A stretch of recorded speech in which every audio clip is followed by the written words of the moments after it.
Muito bem. Como nós vimos na introdução, nós vamos passar a ver um panorama de cada um dos 66 livros que compõem a nossa Bíblia cristã. A Bíblia Sagrada ela é dividida em duas grandes seções, o Antigo Testamento e o Novo Testamento. Então nós vamos passar a ver cada uma dessas seções nas suas subdivisões. O Antigo Testamento é a porção que contém 39 livros. Foi escrito num período aproximado de 1100 anos, entre os anos 1500 a.C. até o ano 400 a.C. Esse é o período da escrita. As histórias contidas nesses livros são de um tempo indeterminado do passado até os dias que nós conseguimos contar, que são dias em que testemunhas oculares estão escrevendo. Nós temos no livro de Gênesis o período da criação, que é um período que nós não temos ideia de qual é a contagem de tempo em relação a ele, porque os dias da criação não correspondem necessariamente a um período de 24 horas, principalmente os primeiros dias da criação. Então, nós temos uma ideia de um passado infinito, e a partir do momento em que o pecado entra na história da humanidade, então você tem a finalização de um ciclo, que é a morte. Então, a partir desse momento, você tem sentido fazer a contagem de tempo. Até então não se tinha tanta necessidade ou tanto interesse em se fazer a contagem do tempo, já que o homem ele foi criado para ser eterno, mesmo na sua forma física. Mas com o pecado isso muda. Nesse volume nós temos das 7 dispensações bíblicas, 5 estão no Antigo Testamento. E no livro de Gênesis nós temos 4 delas. Então nós temos a dispensação da inocência, a dispensação da consciência, a dispensação do governo humano e a dispensação patriarcal. 4 grandes períodos em que Deus testa o homem de uma determinada maneira, e isso é uma dispensação. Esses 4 grandes períodos somente no primeiro livro, no livro de Gênesis. E no livro do Êxodo, existe um momento em que no Monte Sinai Deus dá o decálogo para Moisés, as leis. E a partir desse momento nós temos a dispensação da lei. E de Êxodo até o último livro do Antigo Testamento, nós vamos ter a história de Israel sob a dispensação da lei. Por isso nós dizemos que o Antigo Testamento ele passa em torno do Monte Sinai, porque a lei ela foi dada exatamente no Monte Sinai. O texto ele é escrito em hebraico, nós temos algumas partes em aramaico no Antigo Testamento, e são os volumes que compreendem o texto da Bíblia judaica. Só que a Bíblia judaica ela é subdividida desta forma. Ela tem a lei, os escritos e os profetas. São 3 subdivisões. Jesus mesmo disse que convinha que se cumprisse tudo o que havia sido escrito a respeito dele, na lei, nos escritos e nos profetas. Mas na nossa Bíblia cristã, nós temos uma subdivisão diferente, contendo o mesmo conteúdo. Então nós temos a lei, a Torá, a lei mosaica, que ela, para nós, é a porção chamada de Pentateuco na nossa Bíblia. Nós temos os escritos, nós temos sendo os livros históricos e os livros poéticos, e nós temos os profetas, que para nós são profetas maiores e profetas menores. Volto a dizer, é uma subdivisão diferente, contendo o mesmo conteúdo. O Novo Testamento, também conhecido como Nova Aliança, ele tem 27 livros. Foi escrito num período aproximado de 40 anos, entre os anos 60 e os anos 100 depois de Cristo, mas o conteúdo que está escrito ali também é um conteúdo maior que esse período, porque a partir do início da escrita do Antigo Testamento começa-se a narrar o momento em que surge João Batista e depois Jesus Cristo. Nós temos então narrações a partir do ano zero do nosso calendário gregoriano. Só fazendo uma observação, se fôssemos corrigir o calendário por aquilo que historicamente estaria correto, o ano que para nós é o ano zero seria, na verdade, 4 antes de Cristo. Mas essa abordagem nós faremos no momento certo também.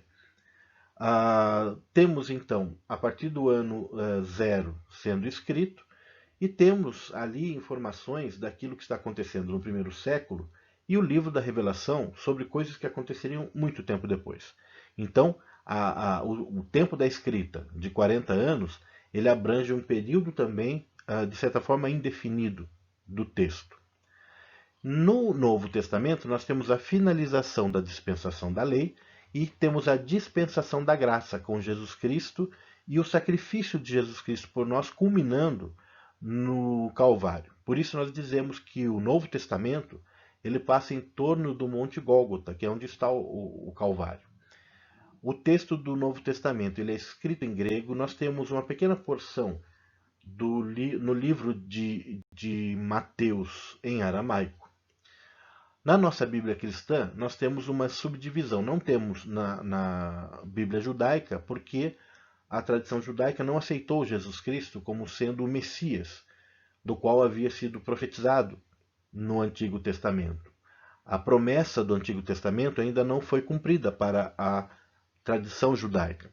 Mas nós que temos a revelação de Jesus Cristo e temos uma religião judaica cristã, nós entendemos que Jesus Cristo é o cumprimento da promessa. Então a promessa é o Antigo Testamento, o cumprimento da promessa é o Novo Testamento.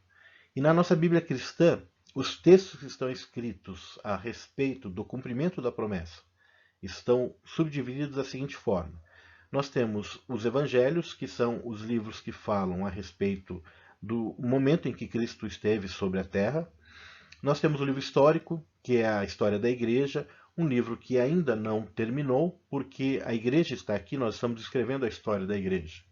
Nós temos as cartas de Paulo, nós temos as cartas gerais, com diversos autores escrevendo, e nós temos o livro da Revelação, que é o livro do Apocalipse. Então essa é a divisão da Bíblia Sagrada, em Antigo Testamento e Novo Testamento, cada porção com as suas subdivisões, que nós iremos passar a analisar a seguir. O Pentateuco. A primeira subdivisão do Antigo Testamento, ele contém 5 livros e é exatamente chamado de Pentateuco por isso, porque ele significa 5 livros ou 5 volumes. Corresponde à lei que foi dada a Moisés, por isso chamada Lei Mosaica, e na tradição judaica é o material chamado de Torá. A ordem bíblica desses livros é Gênesis, Êxodo, Levíticos, Números e Deuteronômio. São os 5 livros que compõem o Pentateuco. A autoria do Pentateuco, dos 5 livros, de cada um deles, ela é uma autoria aceita como sendo de Moisés. Por quê? Nos textos em que nós temos escrito, nós vemos ali que Deus dá uma ordem direta a Moisés para que ele relatasse os acontecimentos, para que ele deixasse escrito. Além de ter recebido as tábuas da lei do Senhor, então os textos eles ficaram sob a responsabilidade de Moisés.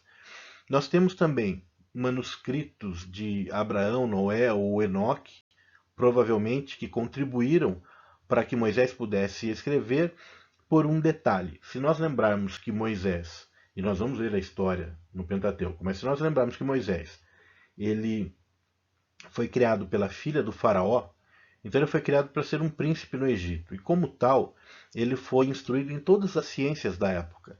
Então você tinha matemática, você tinha a astronomia, você tinha, naquele momento, uma porção de arqueologia, que seria um estudo de antiguidades já naquele momento. Então nós temos vários estudos que Moisés teve, e isso o capacitou também para poder fazer naquilo que é a responsabilidade humana esse trabalho. Claro que a capacitação de Deus ela é fundamental, a revelação de Deus ela é superior a todas as coisas, mas Moisés ele tinha então também como contar com informações do próprio povo, aquilo que poderia ter sido deixado escrito e relatado também, para que ele pudesse estar escrevendo. Moisés foi testemunha ocular dos fatos que são narrados a partir do momento em que ele se encontra na sua vida adulta. E ele passa, até os seus 120 anos de idade, ele passa a fazer parte da história. E ele narra aquilo que ele está vivendo também. Após a morte de Moisés, que seria o último capítulo de Deuteronômio, Josué, que seria o seu braço direito, ou então algum dos sacerdotes, podem ter concluído o livro de Deuteronômio no seu último capítulo. O livro do Gênesis. O Gênesis apresenta Jesus Cristo como o nosso Deus Criador. Se vocês se lembrarem na nossa matéria de Bibliologia, uma das condições do cânon sagrado é que cada livro da Bíblia pudesse apresentar Jesus Cristo, a revelação de Jesus Cristo a nós.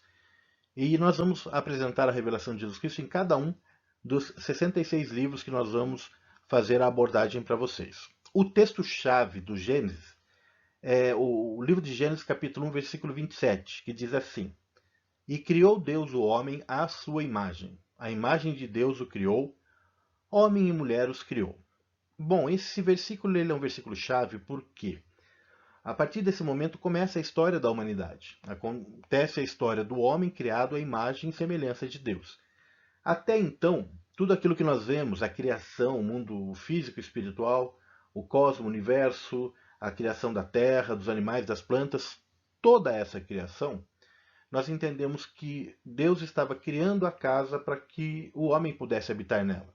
Então Deus fez toda a criação e quando fez o homem, Deus ele deu essa criação ao homem para que o homem tomasse conta. Pertencia ao homem. Porque o mais importante da criação não é a criação em si, mas sim o próprio homem. E esse versículo, então, ele dá o início da história da humanidade. O livro do Gênesis apresenta 50 capítulos e seu autor, como nós já vimos, é Moisés, talvez com algum auxílio de textos que ele tenha possuído. Foi escrito provavelmente em peregrinação no deserto entre os anos 1450 a 1410 a.C. O conteúdo do livro de Gênesis, ele fala sobre as origens. Todas as origens estão no livro de Gênesis. Nós vemos a origem do mundo físico, a origem do mundo espiritual, a origem do cosmos, do nosso universo, do nosso planeta, das plantas, dos animais, a origem da humanidade, a origem da família, a origem do pecado, da redenção, a origem do povo de Israel. Então nós temos as origens contidas ali no livro de Gênesis. Em especial fala sobre Adão e sobre o pecado, a queda do homem, o plano de redenção através do primeiro texto messiânico em Gênesis 3,15.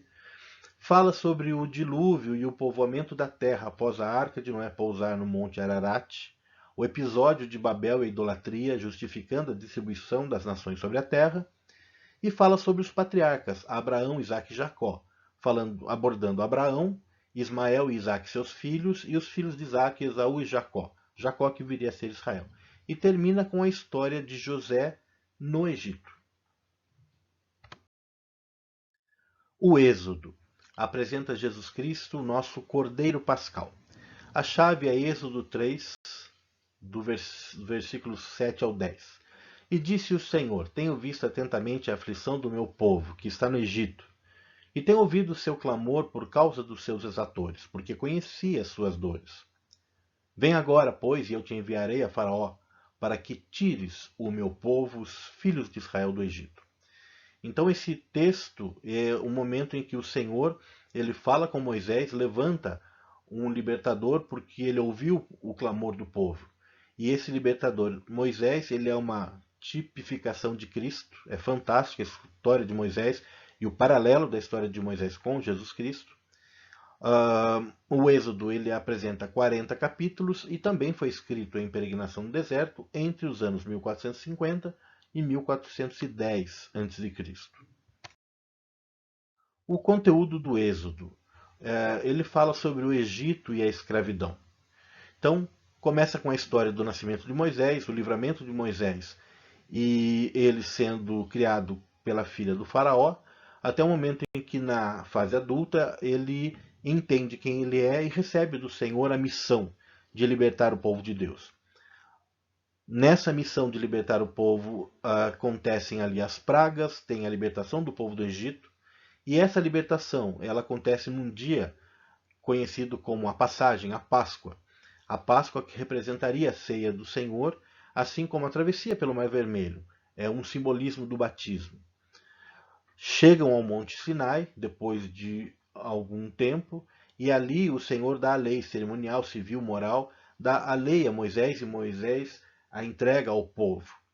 Na sequência, o texto de Êxodo fala sobre como deveria ser construído o tabernáculo para que Deus pudesse voltar a habitar no meio dos seus filhos, que era o desejo do Senhor. E termina com o Senhor apresentando as festas para que o povo tivesse um estilo de vida para viver diante do Senhor. O livro de Levítico apresenta Jesus Cristo, nosso sacrifício pelo pecado. O texto, no capítulo 19, versículo 2, fala assim: Fala a toda a congregação dos filhos de Israel e dize-lhes: Santos sereis, porque eu, o Senhor vosso Deus, sou santo. Esse texto, onde o Senhor pede para que o povo se santificasse, ele é repetido algumas vezes no livro de Levítico, porque o povo teria que escolher entre o santo e o profano. O santo o aproximaria de Deus e deixaria cada um dos seus filhos diante dele, e o profano afastaria de Deus e o Senhor se esqueceria deles.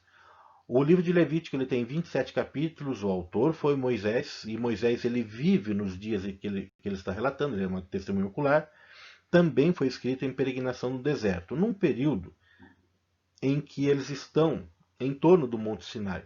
Nós conseguimos até limitar o período da escrita, porque quando Moisés escreve, ele está ali aos pés do monte. Então, nós temos esse texto sendo escrito nesse período de peregrinação, no momento em que ele está ali em torno do Sinai, porque o texto que ele recebe do Senhor, esse texto é dado nesse momento, né? Aproximadamente entre 1450 e 1410 a.C., mais próximo de 1450 a.C. O conteúdo fala sobre adoração e santidade. 87 vezes é mencionado adoração e santidade. O Senhor ele divide entre ofertas e festas a questão de como o povo se apresentaria diante do Senhor. As ofertas elas dão um recado, elas dizem assim: olha, coloque a sua vida em ordem, apresente-se inculpável diante de Deus. Então as ofertas tirariam a mancha do pecado do homem. E as festas, elas dizem assim: mantenha a sua vida em ordem, tenha um estilo de vida de intimidade com Deus. As festas manteriam o povo em santidade diante do Senhor, em honra diante do Senhor. As ofertas são divididas em 5 grandes ofertas. A oferta de holocausto, ela representa o sacrifício de Jesus por nós. Holocausto, resumidamente, seria aquilo que sobe, como a fumaça que queima. As ofertas estão subindo, representando que o Senhor está recebendo essa oferta diante dele. Muitas ofertas ali eram queimadas, mas havia uma oferta específica feita de manhã e depois à tarde, novamente, que era a oferta do holocausto. E essa oferta, ela representa diretamente o sacrifício de Jesus por nós. A oferta de manjares, ela diz respeito à obediência, à disciplina. A oferta pacífica é comunhão entre os homens, é uma oferta feita para o relacionamento entre o povo. A oferta pelos pecados, ela seria a aceitação do sacrifício de Jesus pelos nossos pecados, nomeando os pecados, direcionando a oferta para cada um dos pecados ali apresentados, reconhecidos. E a oferta pela culpa seria o reconhecimento das nossas imperfeições, dos nossos erros, de que nós somos pessoas dependentes plenamente do Senhor. 5 ofertas para que o homem se apresentasse puro diante do Senhor. E também 8 festas. Nós temos a festa da passagem, que é a festa da Páscoa, que se iniciou com o povo sendo liberto do Egito. Essa festa que representa a passagem da morte para a vida, do cativeiro para a libertação, é uma festa que representa a salvação, propriamente a salvação de Cristo por nós. A festa dos pães asmos, a ausência de pecado, é uma festa que representa a santidade diante do Senhor.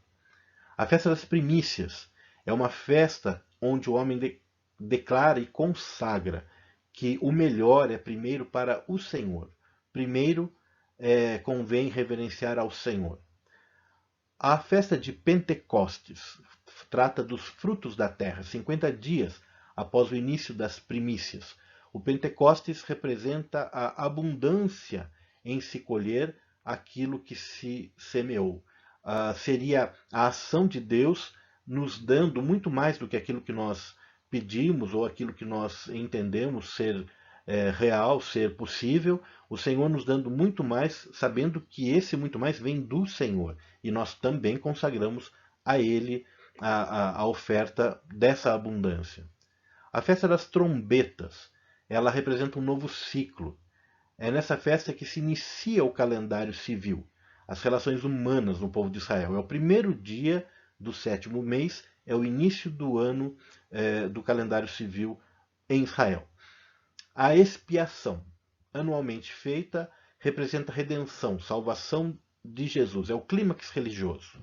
O dia da expiação é o dia em que o Senhor ele diz se ele aceita que todas as pessoas que estão diante dele estão em santidade, estão perdoados e livres dos seus pecados.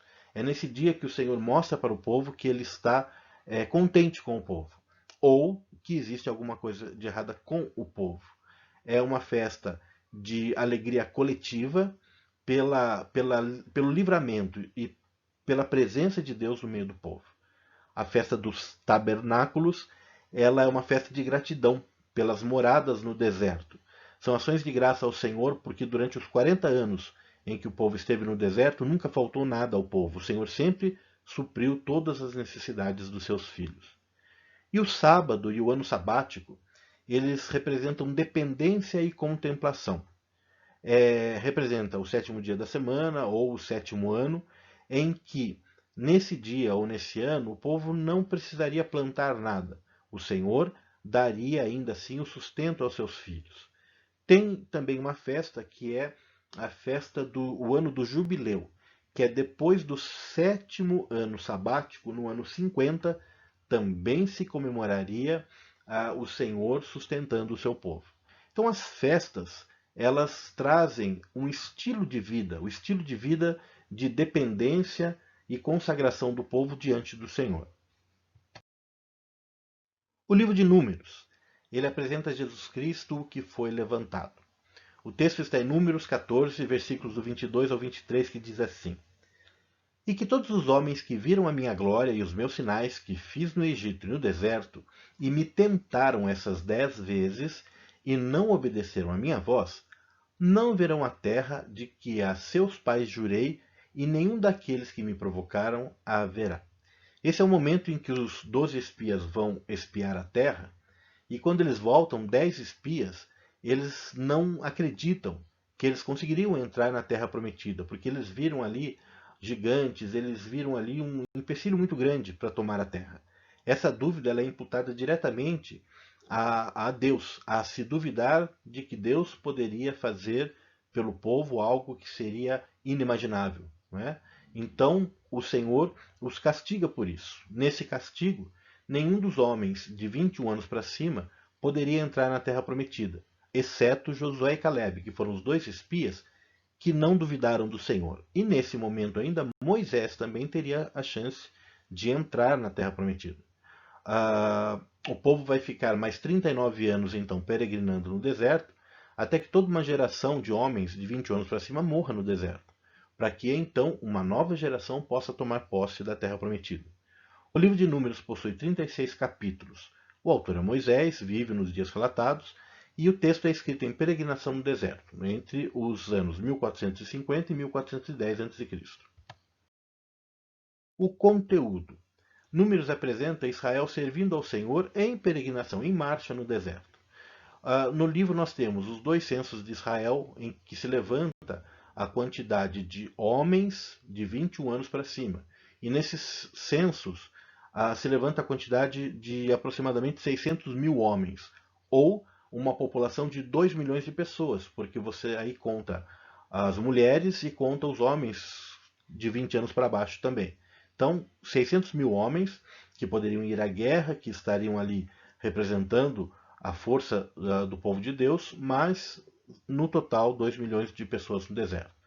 Fala a respeito da peregrinação no deserto, o preparo para a jornada, e quando levanta o acampamento, uma primeira tentativa de entrar na Terra Prometida, envia-se os 12 espias Desses 12 espias, 10 voltam e não acreditam que poderiam entrar. Josué e Caleb se mantêm fiéis ao Senhor.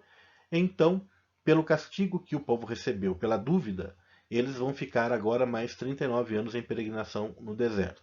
Tem ali rebelião, nós temos uma segunda tentativa de entrar na Terra Prometida, tem a história de Balaão e Josué sendo designado o sucessor de Moisés. Porque num determinado momento nessa caminhada, Moisés ele também perde a chance de entrar na Terra Prometida. Nós vamos entender detalhadamente o porquê. Nós temos ali lutas e acampamentos que são levantados no deserto. Então, 39 anos de peregrinação no livro de Números. Deuteronômio apresenta Jesus Cristo, nosso verdadeiro profeta. A chave é Deuteronômio 7:9. Saberás, pois, que o Senhor teu Deus, Ele é Deus, o Deus fiel, que guarda a aliança e a misericórdia até 1000 gerações aos que o amam e guardam os seus mandamentos. O livro de Deuteronômio ele apresenta uma repetição das leis.